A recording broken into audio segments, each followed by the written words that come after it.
Hello, everyone. Happy Wednesday. I hope everyone is having a fantastic Wednesday.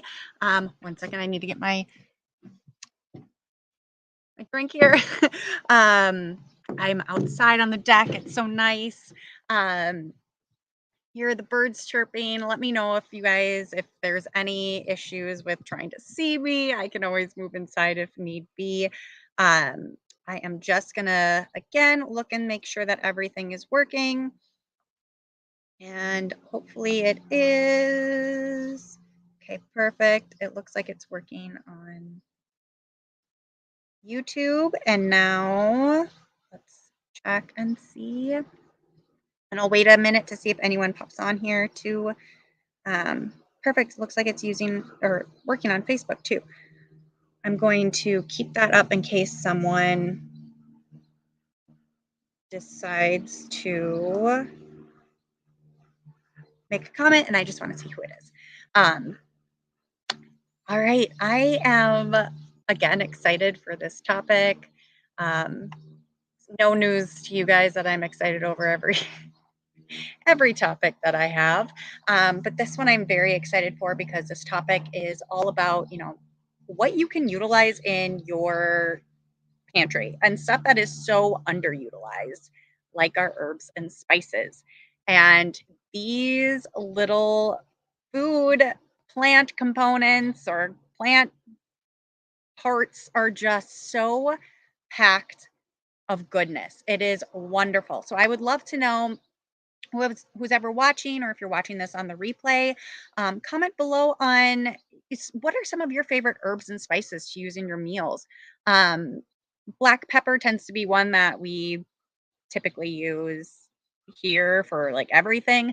But I really love putting in garlic and oregano and um, thyme and basil and onion and ginger. Like, we tend to use so many different ones, but I need to also get out of the box and start using things like saffron and using more of the chives. And I do have fresh chives, and I'm on my deck because this is where I have quite a bit of my herbs.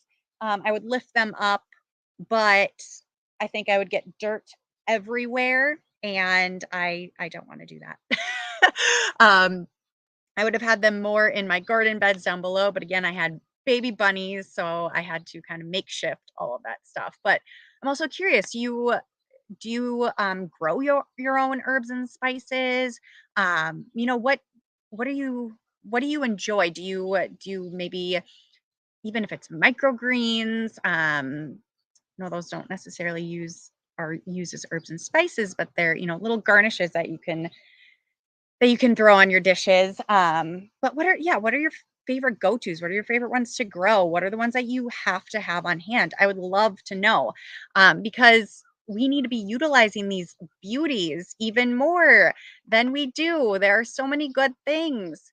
So when you hear of herbs and spices, like, what do you think of? Do you think of it more than just a way to flavor your food and enhance that culinary experience? A lot of people, when they hear herbs and spices, just think of a flavor enhancement. And while they might really boost that flavor component of your meals and dishes, they also have a big component in boosting your nutrients, your polyphenols, and antioxidants in your meals. There are a number of beneficial properties and abilities of these culinary additions to help reduce inflammation, improve the health of your heart, boost your immune system, immune function, potentially help prevent and fight cancer, and so much more. So, there's a lot of great stuff to these little tiny plant components, right? Herbal medicine is one of the fields that utilizes naturally occurring plant derived substances to treat illnesses. A few examples of like these systems would be like traditional Chinese medicine and Ayurvedic medicine as well. Those are, two commonly well known ones that use these healing herbs and spices. So, healing herbs and spices can help people thrive and focus on overall conditions. We tend to, think of our conditions in these like silos and focus on how do we treat this specific condition, um, in this silo that it is. And unfortunately, our overall health is not just broken down into these different groups or silos, but rather our overall health. Um, we need to, look at it as a whole, right? And so that's where herbs and spices can really come into play. Yes, they can help specific conditions and can help treat these specific conditions, but they can help you thrive and help your body overall.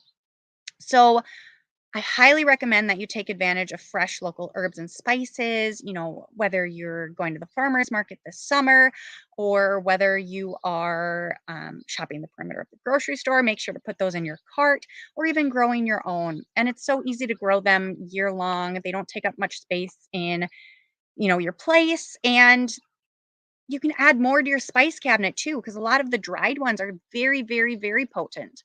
And go through your cupboard too and see how outdated are your spices. Because a lot of people think that they last for years and years, and they don't.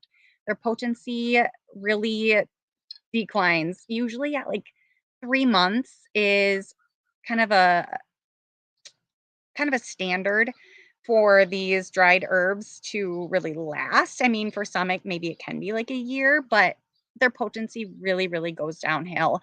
Um, I've had to clean out my mom's spices, and I'm like, "Mom, this is literally from 2016," and she's like, "But it's still fine. It works." So it, while the flavor might work, the benefits you're starting to lose those nutritional benefits. Um, so you might want to refresh your pantries. So I'm going to be talking about some common herbs and spices and overall benefits. Just know that the list that I do talk about is not an exhaustive list. There are plenty of other herbs and spices out there to use. I'm just talking about the common ones that many people have in their cupboards and utilize day to day. And so it's also fun to really get creative to try different herbs and spices that are out there. Try a different flavoring to your dish and it will elevate it in a new way and it might become your new favorite. I need to start doing that myself too. It's great to get a whole bunch of different seasonings to your meals. And they'll provide a whole slew of health benefits too, and really just enhance everything overall.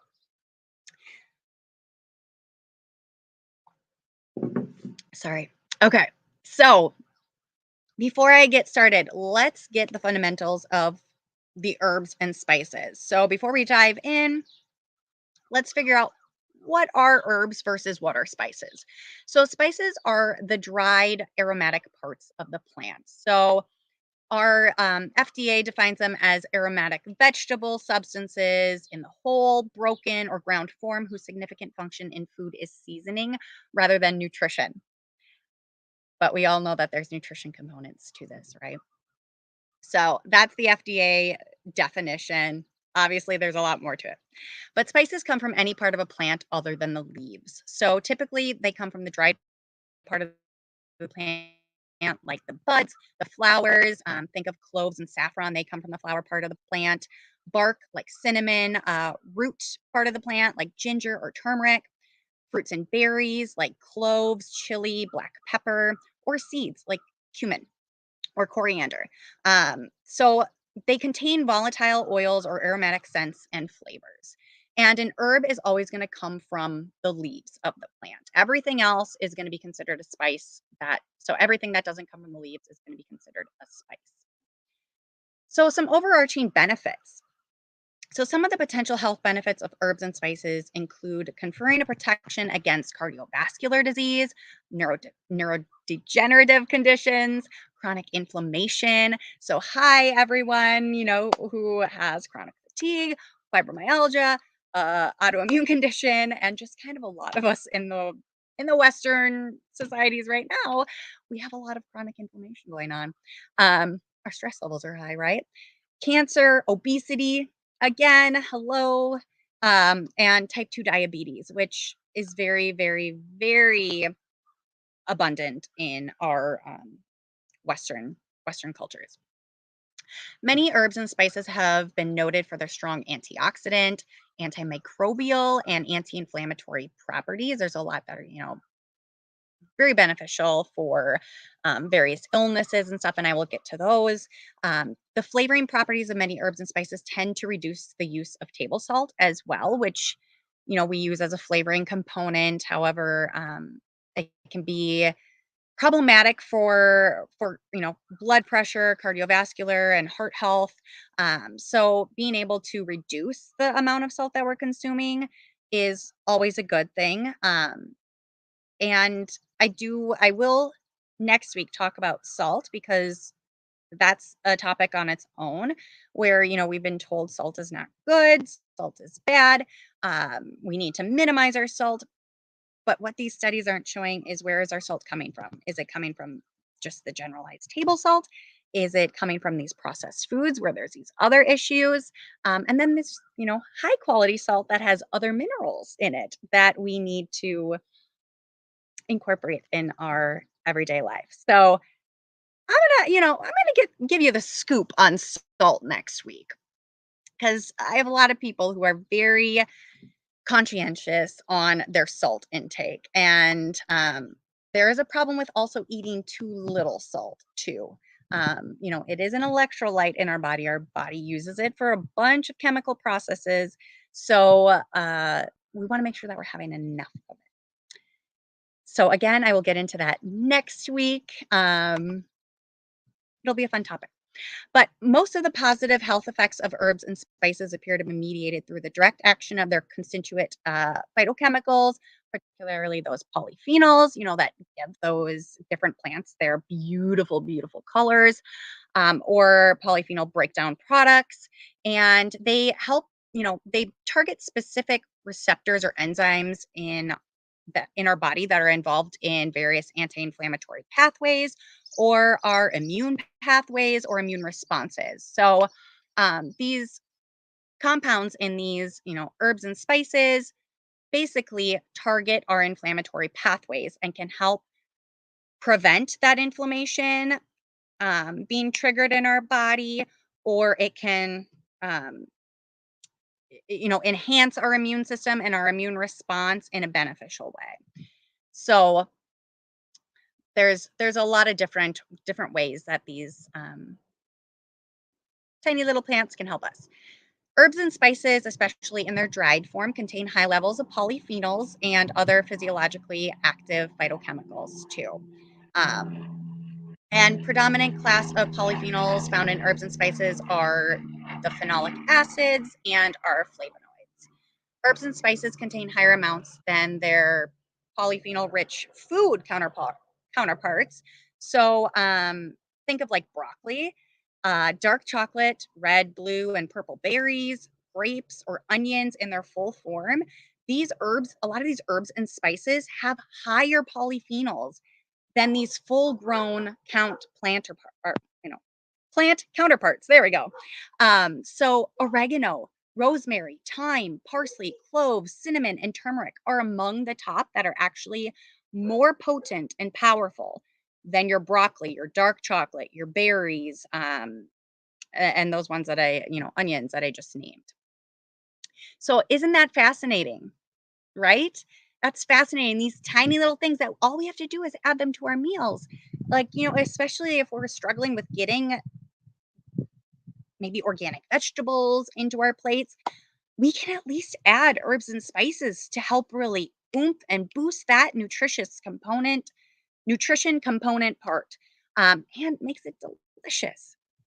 So, polyphenols, terpenoids, and other spice derived alkaloids are known to possess antibacterial, antiviral, and antifungal properties.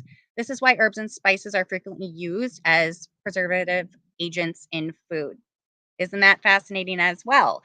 So, we're using these different herbs and spices to help prevent any bacterial growth, yeast growth, or mold growth in a lot of processed foods, and we forget that they also hold the same properties in our meals too, and in our bodies. So I just it's wonderful. The number of herbs with known or potential anti-inflammatory activity is quite significant. So I'm just going to name some of them. These do not include, again, not an exhaustive list, but think of thyme, oregano, rosemary, sage, basil, mint, turmeric, dill, parsley, cinnamon, clove, nutmeg, lemongrass, ginger, chili pepper, fenugreek, and pepper. Some of the anti-inflammatory compounds in these include like curcumin, gingerol, capsaicin, and then there's more, but those are the well-known ones that are often talked about in science, research, out in the media, that kind of stuff. Herbs in and of themselves can help cause muscle contraction or relaxation, release neurotransmitters, aid in hormones, or other communications between cells as well. So it's fascinating, the research that's out there showing this. Common household herbs and spices that can help feed the gut microbiome include black pepper, which can also help support digestion and bioabsorption, cayenne pepper, cinnamon, ginger, which can also support digestion and bioabsorption of other minerals, vitamins, nutrients in the body as well. Mediterranean oregano is great, rosemary, turmeric, which also can help support digestion and bioabsorption as well. But those are specific to feeding that gut microbiome and that good bacteria to help it thrive, especially bifidobacterium, lactobacilli, and those bacterial subgroups or bacterial species, I should say. There are detoxification properties of various herbs and spices as well, like cilantro. Um, when you're having cilantro, you want to make sure you eat it with fat. So I made a garlic cilantro sauce last week, and I mentioned, how great it is for detoxification. It had a fat along with it because it had that olive oil, but cilantro is useful in removing mercury from the brain. It protects your liver, lowers serum lead concentration. Active substances are in the volatile fat soluble, or sorry, the active substance is in the fat soluble portion. So that's why you should consume cilantro with a fat so that you can activate those substances that are beneficial in this detox process. It aids in digestion and also helps protect against oxidative damage in the body, and it can help reduce anxiety and improve sleep too. So there's a lot of really good things with cilantro. And now is a great time to add it. Springtime is when we start to really see it, early summer. And sometimes we can see it throughout the summer, and then later summer, kind of into fall. We start to see it pop up again too. Garlic, ginger, and onions. They're also great for detox. So, garlic counters lead induced neural toxicity, prevents cadmium induced mitochondrial injury. Ginger and onion prevent lead induced renal and developmental toxicity, as well as cadmium toxic effects. Curcumin is also great for detoxification. It has anti inflammatory and anti tumor activity. It inhibits cell proliferation, invasion, can help inhibit that metastasizing with cells or, tumors going into different organs of the body all at once. And angiogenesis of cancers, it suppresses tumor grown by chelation as well. So it can help, take out and detoxify from the cancer cells. So just other specific herbs and spices and benefits that are very common you might have in your cupboard, you might utilize in your own dishes, include chili pepper, contains capsaicinoids. Capsaicin is the best known one of those. It has anti-cancer, anti-inflammatory, and analgesic effects. And analgesic effects just mean it helps with pain relief. Paprika, very similar to the chili pepper, supports immune function and can aid in treating autoimmune conditions as well. Cinnamon contains many different beneficial compounds, like many different beneficial compounds. It's known for its anti-diabetic, glucose lowering effects. It helps with those blood sugar levels and stabilizing them. It has antioxidant, antimicrobial, and immune boosting, heart protecting, and cancer fighting properties. Chives acts as a mild stimulant and diuretic. So that's also great for, detoxification and getting getting those toxins out of the body when we have those diuretics. It also can help with, lowering edema, water weight, that kind of stuff. Um, but it helps the body get rid of those toxins. And chives also have antiseptic and antibacterial properties and work as a natural bug repellent too, which is fantastic. I have chives out here, and I might want to like have more chives, or I might just munch on chives tonight at baseball to see if that helps get rid of the bugs around me. And I'll keep you posted on that. I'll just be a weird rabbit and be eating chives while my son plays baseball. We'll see if the bugs bother anyone else and stay away from me. Basil contains essential oils that are rich in antioxidants. Basil has anti-inflammatory, anti-stress, and antibacterial properties. It works as a pain reliever as well. Can help be a blood vessel protector, an immune booster, and cancer fighter too. The bay leaf is has antimicrobial, antifungal, and antioxidant properties, can help fight against cancer, improve insulin function, improve cholesterol levels, prevent candida, treat dandruff, improve skin infections, and support wound healing. Chamomile. So for those of you who like tea, or I really only use chamomile, I guess, in like tea forms. But I know there's other ways that you can use chamomile. Use it in like baked goods and that kind of stuff too.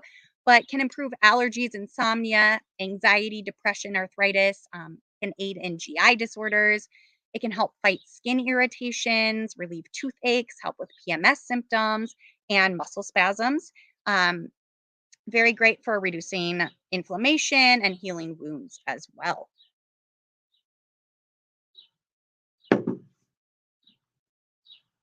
Coriander seed. So these are the dried seeds of the cilantro plant. So if you are someone who grows cilantro and your cilantro bolts, let it bolt. You can then cut down like the flowering part of the plant, hang it upside down, and let the seeds fall down as they dry. And then you can gather the seeds and you have coriander. So it's a dual thing. You don't have to look at your plant and be like, oh no, I let it bolt. Now you have coriander. Um, that's what I've learned from that, from my oops, I've let this plant bolt. My bad. Just thought I'd help you out there. So coriander seed can help lower blood sugar levels, ease digestive issues, improve cholesterol levels, decrease blood pressure, and prevent neurological disease. Cumin seed is a member of the parsley family and can help aid digestion, boost the immune system, promote health of your skin, relieve respiratory conditions, promote detoxification, combat oxidative stress, fight infections, and prevent diabetes. Fennel is another good one. It's used to support digestion, relieve issues like gas, bloating, heartburn, and colic in infants. And it has the ability to treat respiratory infections, improve eye health, ease menopausal symptoms, improve heart health, and lower blood pressure as well. Ginger root contains 115 different chemical components. Woo! That's awesome.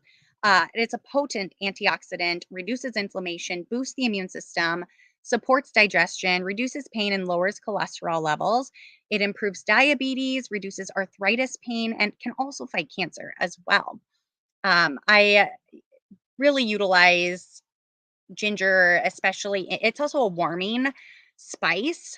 So I use it a lot in wintertime, but you can use it obviously anytime. Ginger tea is great after a meal, or adding ginger to like stir fries to help better absorb your nutrients and aid digestion in what you're consuming.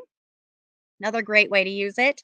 Mint, having or eating mint, drinking mint tea, or using mint extracts can help aid digestion, relieve headache pain. It can ease nausea, improve signs of depression, and relieve respiratory conditions like chronic cough or asthma. Oregano has been used for healing for thousands of years, and it has the power to reduce inflammation, fight bacterial, fungal, viral, and parasitic infections. It can combat allergies and even shrink tumors in the body. And oil of oregano is extracted from the herb to make a powerful and potent antibiotic agent that can kill many species of harmful bacteria. It is actually one that I take in the wintertime when I am feeling, something coming on. I'll also take oregano and oil of oregano, or I up my oregano and do like oregano teas and that kind of stuff. But I'll use oil of oregano during my parasitic cleanses that I do for myself. Um, and I love it. Parsley it can be used fresh or dried as a spice, and it can fight back. Oh, fight back. It can fight back from bad breath, but it can lower inflammation. It can aid with kidney stones, digestive issues, skin problems, poor immunity, bladder infections, oxidative stress. And I think I said spice herb. Obviously, it's an herb. It's a great source of vitamins K, C, and A, and contains protective flavonoid antioxidants in Peppercorns are another good one. So they exhibit anti-diabetic, anti-cancer, and antibacterial properties. They can also aid digestion, lower blood pressure, improve cholesterol levels, and help with weight loss and reducing weight. Raw garlic is another good one. Fights diseases like cancer, heart disease, diabetes, and dementia. Can also help lower blood pressure levels, fight infections, and more. Rosemary, which is also part of the mint family, can help improve memory, promote hair growth, relieve muscle aches and pains, improve cognitive function, soothe digestive issues as well. It is a potent anti inflammatory, anti cancer, antioxidant. It is great for detoxifying, also involved with anti stress and healing properties.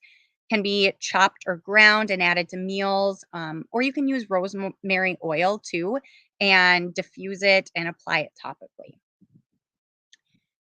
Rosemary is another one that I will use as like rosemary teas, especially if I'm starting to feel ill in the winter time.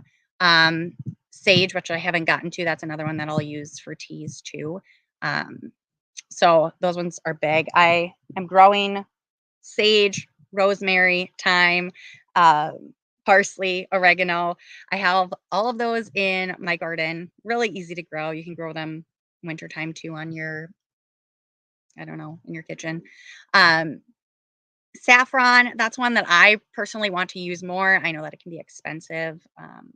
So a little goes a long way, uh, but can be very, very impactful for health.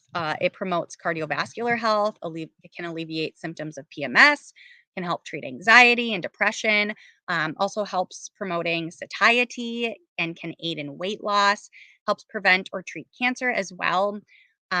Sage is related to rosemary and has been used medicinally for thousands of years as well. It can improve memory and concentration, fight free radicals in the body, prevent degenerative diseases like dementia and Alzheimer's, can help reduce inflammation, prevent or improve diabetes, boost your immune system, improve the health of your skin, and strengthen your bones too. Thyme, which is another part of the mint family, it is a great source of vitamins and minerals like vitamin C, A, and iron, manganese, there we go, and calcium. It can be used to boost your mood, relieve respiratory conditions like sore throat and bronchitis, lower blood pressure and cholesterol levels, and fight cancer cells. So that's what I have for you on the common herbs and spices that many people will utilize in their, have in their pantry, use in their kitchen, start buying now fresh. Um, there's there's a lot of good stuff to this, right, guys? So does that not make you want to utilize it even more? It's just that extra boost to really help benefit your body, your health, and help you thrive. And it's one simple thing that you can take away and that you can start implementing today. It's not crazy expensive. You can grow your own. It's easy to use. It's going to help provide more flavor to your dishes. This was something that I really wanted to highlight, just because it's such an easy thing that you can incorporate now, and it can help your lifestyle. It can help your health. It can help improve symptoms. It can help fight inflammation in your body, um, and yeah, help prevent things down the road too. So I hope that you found this information beneficial. Please let me know your thoughts. Again, I'd love to hear what some of your favorite herbs and spices are that you use to cook with. Maybe that you use as teas or ones that you love to grow. Um, just yeah, I would love to know. Are there any that I didn't mention that you would like to share? Please do. Um, and I also want to, and I will cover this as a topic down the line, but just to let you know that these herbs and spices can complement one another. And when you use more than one in a meal to complement each other, they work synergistically. They work with your food synergistically. So, not everything, again, it's not siloed. Our health is not siloed. Our foods are not siloed. Like nutrients are not siloed. They work together hand in hand. So, I just want you guys to also come away with that fact that when we're looking at different conditions and you're being told you need to up your vitamin C, or you need to up your vitamin D, um, it that vitamin doesn't just work by itself. We need to have this holistic lifestyle with, supportive foods that, come from a variety of food groups to help everything work well together. And I will reiterate that over and over and over again that our foods do not work alone. They work in combination with one another. So, adding herbs and spices to your meals and upping your meals in any way that you can and having them balanced is only going to enhance the power of those nutrients being absorbed. It's going to enhance the power of those benefits to your health. So, I hope you found this helpful. Um, and until next time, you guys have a fabulous rest of your Wednesday and take care.